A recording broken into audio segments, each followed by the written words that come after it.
dia 11 de março de 2020, a Organização Mundial de Saúde reconheceu pandemia decorrente do novo coronavírus, causador da doença conhecida como Covid-19. Até o presente momento, não existem reconhecidamente métodos de intervenção farmacológica comprovadamente eficazes para o combate à doença. Por isso, é muito importante o uso de intervenções não farmacêuticas. Dentre elas, a principal recomendação da OMS para o controle no ambiente urbano é o isolamento social. Tal medida consiste em pôr as pessoas infectadas em quarentena hospitalar ou domiciliar, e o restante da população é orientada a realizar a quarentena voluntária domiciliar. Além disso, o uso de máscaras e a frequente higienização das mãos, bem como limpeza com água, sabão e álcool em gel, estão nas medidas indicadas no combate ao Covid-19. E os números da doença são impressionantes. No dia 30/6, o número de mortos no Brasil chega a quase 60 mil. Não por coincidência, a maior incidência se deu nos estados mais populosos, São Paulo e Rio de Janeiro. Mas a questão se complica ao analisar os próximos da lista: Ceará, Pará, Maranhão, Bahia, Amazonas e Pernambuco. Se analisarmos o mapa do Brasil, podemos perceber que esses estados fazem um arco da pobreza, ou seja, são estados muito pobres com condições de saneamento básico precárias. A relação entre o número de mortes e as condições sanitárias não é mera coincidência. A relação é direta, dado que o combate se dá principalmente por asepsia e, para quem não possui água, a questão é mais difícil.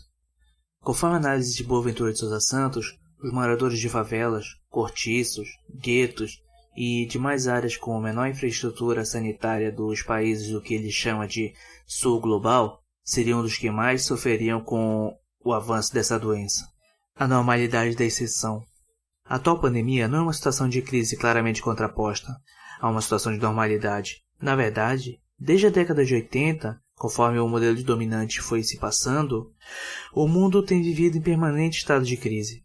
Quando se torna permanente, a crise se transforma na causa, que explica todo o resto. E assim, impede que se pergunte as verdadeiras causas da crise. O objetivo da crise permanente é não ser resolvida, mas qual é o objetivo desse objetivo? Basicamente são dois: legitimar a escandalosa concentração de riqueza e impedir que se tornem medidas eficazes para impedir a iminente catástrofe ecológica. A ideia conservadora de que não há alternativa ao modo de vida imposto pelo hipercapitalismo em que vivemos cai por terra. Mostra-se só que não há alternativas porque o sistema político democrático foi levado a deixar de discutir as alternativas. E nesse mundo fragmentado no qual vivemos, buscar alternativas, procurar entender e ouvir outros pontos de vista de pessoas que estão vivendo por isso é fundamental para que se tenha alternativas ou que se busque alternativas. Nesse programa, eu, Moza Silveira e Daniel Escorteganha entrevistamos Carlos Moutinho, que é técnico laboratorial e trabalha diretamente com a Covid. Espero que gostem.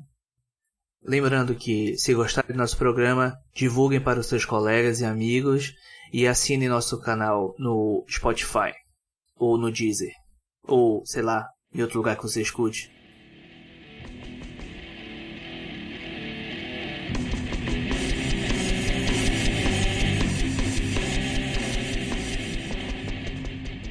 Queridos ouvintes, estamos aqui em mais uma reunião do Mundo Fragmentado.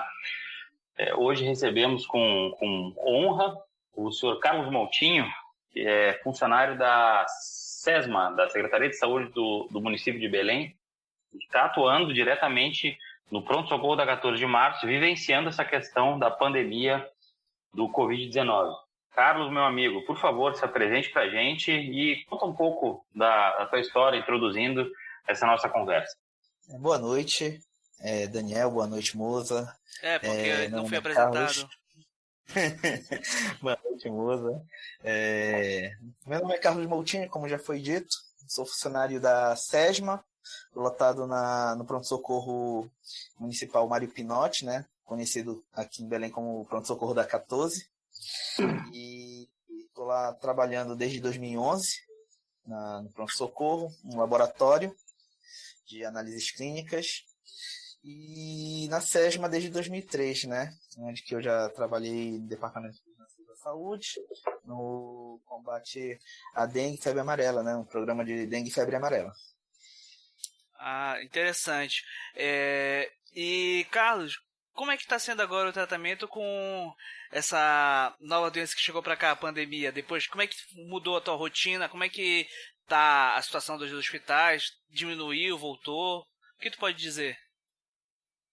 Olha só, eu estava pensando nisso ontem com uma colega minha e a gente chegou à conclusão que nós estamos numa terceira fase já. A primeira fase é a fase de preparação para o que viria a acontecer, né?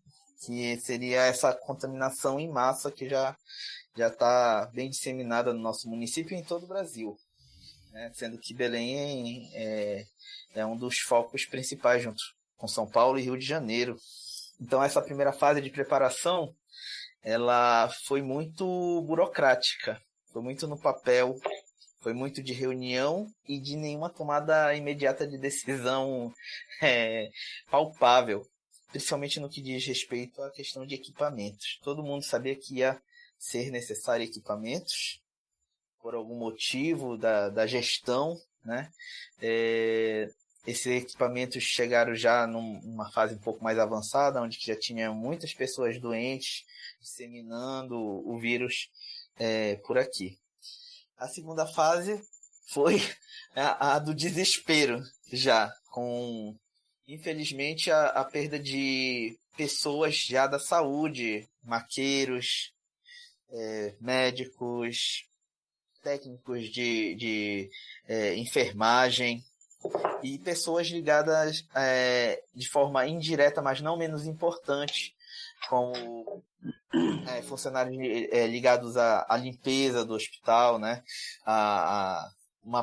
Pessoas da Copa, que não tem contato direto nenhum com o paciente, mas que estavam se contaminando, e que também por falta de material e principalmente do repasse do material, já quando ele já existia, para eles, porque não era necessário, entre aspas, fornecer, digamos, uma máscara N95, né, porque eles não iam manusear com o paciente. E essa terceira fase agora, que é uma fase que eu coloquei como sendo de acomodação, mas uma acomodação não por conta do nivelamento, vamos dizer assim, do número de mortes que está acontecendo, que está ainda bem lá no alto, mas sim quanto à questão também do descaso com as pessoas pensarem que está tudo ok, porque tem aparecido na mídia que os prontos-socorros e as UPAs estão com leitos, estão em condições de funcionalidade normais para as pessoas chegarem lá e serem atendidas. Hoje, se você for no pronto-socorro da 14, você vai ver que os corredores não estão cheios, mas as enfermarias que estão reservadas para a Covid, para os pacientes que estão com Covid, com sintomas de Covid, elas estão com a sua lotação preenchida. No caso, enfermarias que tinham 8 lugares para 8 pacientes, hoje elas estão sendo ocupadas por 5 pacientes, por conta do espaço físico que eles têm que manter, distância, né? E mesmo assim, mudanças de protocolo que já estão acontecendo há algum tempo, estão colocando pessoas como acompanhante dentro de salas que eu acho que não deveriam ter acompanhante. Assim, é um despreparo. Eu vejo um despreparo ainda. E muito disso não é culpa dos profissionais de saúde, é culpa da questão da gestão de hospital, né, de secretaria de saúde mesmo, que não está trabalhando essa questão com as pessoas que tem que ser trabalhado, que são os gestores que estão lá. Ali, o diretor do hospital, a equipe de infectologia, que está fazendo um excelente trabalho, mas não tem o suporte. essa acomodação, ela é realmente preocupante. Eu vejo que é preocupante. Que alguns dados do Ministério da Saúde, novas pesquisas também, estão mostrando que esse vírus ele faz com que as pessoas tenham uma resposta imunológica não duradoura, uma resposta imunológica de 4, 5 meses, ou seja, a pessoa que teve contato com Covid, desenvolvendo ou não os sintomas, ela pode vir a ter um segundo surto da doença, né? E isso é realmente preocupante. E Carlos, é interessante ter falado desse ponto, porque é o seguinte, eu tinha duas questões para falar. Primeiro, como é que está sendo o trabalho com os técnicos? Porque assim, de acordo com o G1, o Pará é o segundo estado que mais perdeu médicos. Só que nesses estudos só falam dos médicos. Eu queria saber como é que está o número de perdas com os técnicos de saúde e quais equipamentos têm sido dados para que vocês possam trabalhar com a questão de cuidado próprio. Pois é. Eu acho que eu vou desdobrar um pouquinho essa tua pergunta e eu vou colocar também um segundo ponto no que diz respeito à minha classe mesmo também, que é a de técnico de laboratório, né? O que acontece é o seguinte: geralmente associa-se ambiente hospitalar, a médico e enfermeiros. Os técnicos é uma coisa bem generalizada. Quando se fala técnico, a pessoa pensa logo em técnico de enfermagem, mas existe o técnico de laboratório, que é como se fosse meio campo ali do pronto-socorro. Eu vejo assim. Eu tenho que também valorizar essa profissão. Então, o médico ele é respaldado através de exames laboratoriais, exames de imagem. E esses dois tipos de exames, ele fica sem saber o que fazer. Ele não tem parâmetro nenhum. Falando um pouquinho das perdas, a gente teve muitas perdas ali no laboratório. No laboratório, digo, no pronto-socorro. Tivemos 2 profissionais maqueiros que perderam as suas vidas.